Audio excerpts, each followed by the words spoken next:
Imagine stepping into 16th century Bavaria through my eyes. Oh, you have to see this place? My town's cobblestone streets are practically humming with life. Picture it. Merchants shouting over the chatter of shoppers, horses clomping along as their carts creak under towering piles of goods, and the blacksmith's hammer ringing out a steady beat.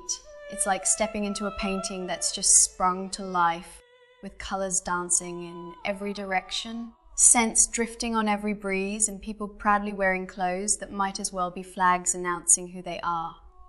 Seriously, it's a festival of fabric and flair out there. Want to know what I see? Let me show you. Nobility, walking works of art.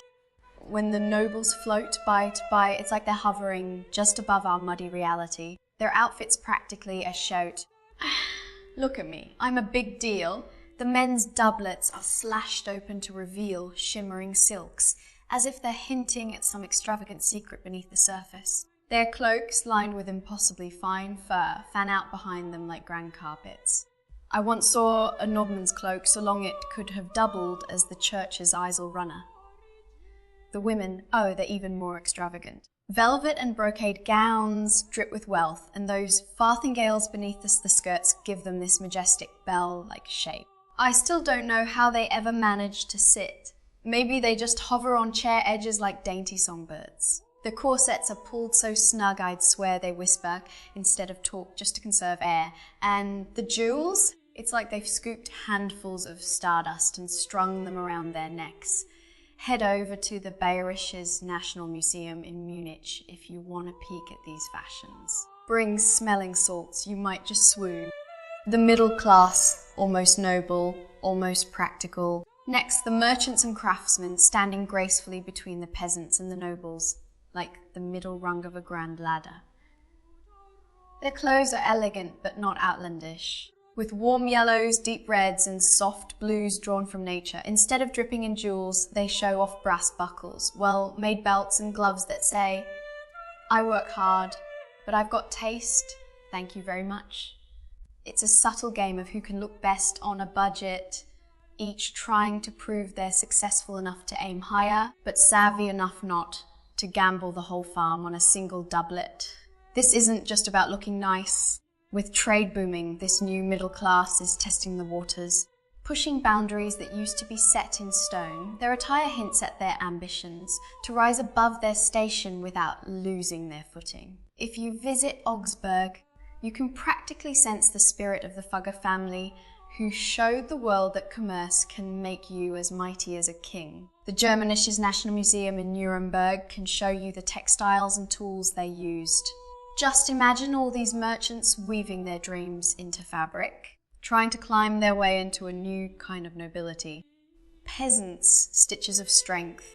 And then we have the peasants, my personal favorites. Their clothes aren't flashy, but they're honest and tough, reflecting the hands that wear them.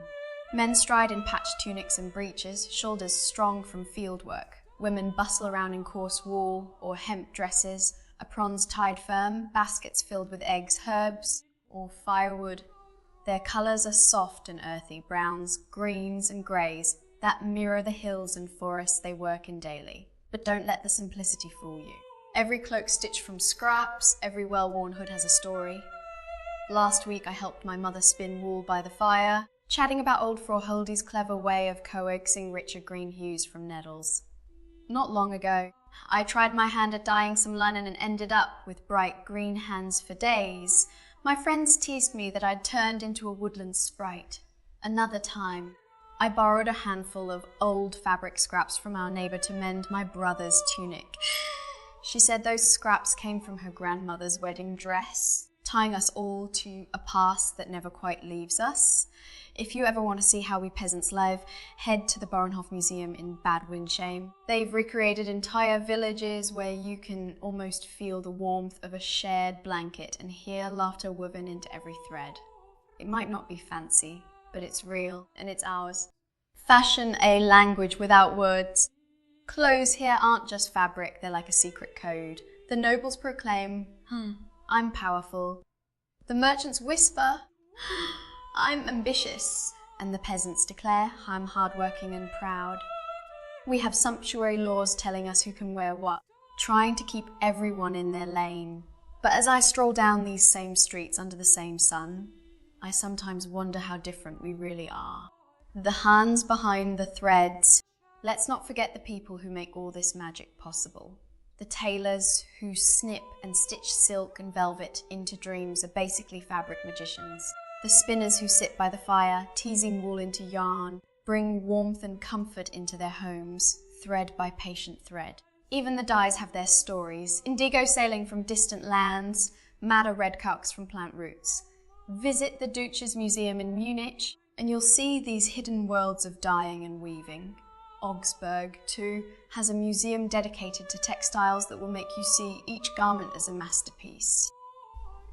Seasonal threads, shifting with the weather. Did I mention the seasons? Winter wraps us all in heavier layers. Thick cloaks, lined with furs for the nobles, of course, and sturdy woolen hoods for peasants who can't afford luxury, but still need to keep the frost at bay. In summer, out come the lighter linens and airy wool fabrics to help everyone survive the blazing sun. The nobles might trade their weighty velvets, something a bit breezier, though they'd never admit it's because they're hot, while we peasants roll up our sleeves and tie up our skirts, ready to tackle the fields without melting into a puddle. What it all means. So what is fashion, really, besides a way to show the world who we are? The nobles dazzle to stand above us all, the merchants dress to rise higher one careful step at a time, and the peasants stitch resilience into every seam. In the end, we're all weaving our life stories into what we wear. History, hope, and a dash of daring. And if you could walk these streets with me, what would you wear? Would you dazzle like the nobles, climb like the merchants, or stitch your strength into every thread like the peasants? I think you'd look amazing no matter what. Honestly, I can't wait to see what kind of story you'd spin for yourself.